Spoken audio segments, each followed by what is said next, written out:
Okay, so we're diving into something that went down at a Trump rally in Coachella. Trying to unpack what happened, what it all means, especially with the election coming up. We're looking at this Daily Mail article.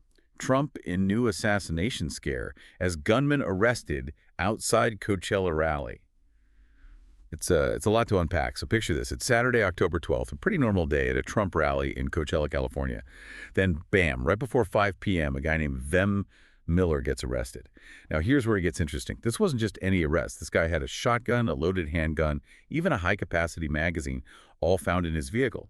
And to top it off, fake VIP credentials. Yeah, and what's really concerning, this isn't the first time something like this has happened with Trump this year. This is actually the third security incident. It's kind of unnerving, right? Like one incident, okay, maybe a fluke, but three, that's a pattern. And we're not talking about minor incidents here either. Remember back in July in Butler, Pennsylvania, someone actually fired a gun at that rally. Trump got shot in the ear, a rally-goer was killed, 2 others critically injured. It took the Secret Service to stop it, a chilling reminder of how dangerous things can get. And then in September, another close call. This time, Trump's out golfing in West Palm Beach, Florida, and a suspect, Ryan Wesley Ruth, aims a rifle at his security detail. Thankfully, the Secret Service reacted quickly, fired back, and Ruth ran, but they caught him. He's in jail now, waiting for trial. Yeah, and now this, just weeks before the election, it really makes you think about the level of security around all the candidates. No kidding. It's a whole other level of concern, right? But let's zoom in on Coachella for a sec. Yeah. This Daily Mail article, it's got some pretty wild details. Like, check this out. The Riverside County Sheriff, Chad Bianco, he's not holding back. Yeah. Calls it probably another assassination attempt. Straight up. And he keeps bringing up these fake VIP passes Miller had, and get this, multiple passports, driver's licenses, all with different names. Like, what's that about? That's pretty strange, right? Makes you wonder what he was really planning. Trying to blend in, get close to Trump, having all those fake IDs, it just screams premeditation, you know? Totally. Adds a whole other layer of creepy to this whole thing. But here's the kicker, right?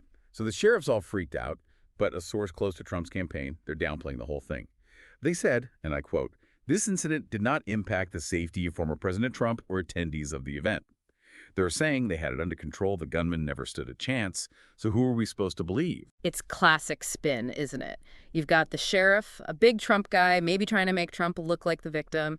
Then you've got the campaign, trying to appear tough, in control. Especially this close to the election, right? Makes you wonder what really went down. And here's another thing that just doesn't add up. Miller. He's out on bail. Booked at John Benoit Detention Center, sure, but just 2 misdemeanors, and he's free to go. Next court date isn't until January 2nd.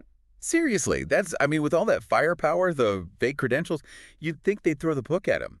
That's kind of crazy, right? You'd think they'd be more concerned. Yeah, it makes you wonder, about how seriously they're taking these threats. Like, are misdemeanor charges really going to stop someone? Is that really sending the right message? Yeah. Unsettling. And it just makes you think about, the bigger picture here. It's not just about one guy getting arrested or even one election.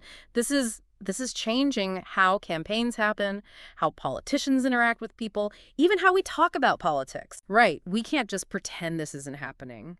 This incident and the other 2, they force us to look at the possibility of violence in our politics. It's scary stuff. Yeah, for sure. And that's kind of why we do this, Yeah. By digging into articles like this one, looking at all sides, we can at least try to understand what's going on, what it all means. So we've got this pattern, right? 3 security scares with Trump in just a few months. Easy to say they're isolated incidents, but what if they aren't? What if it's like a sign of something bigger?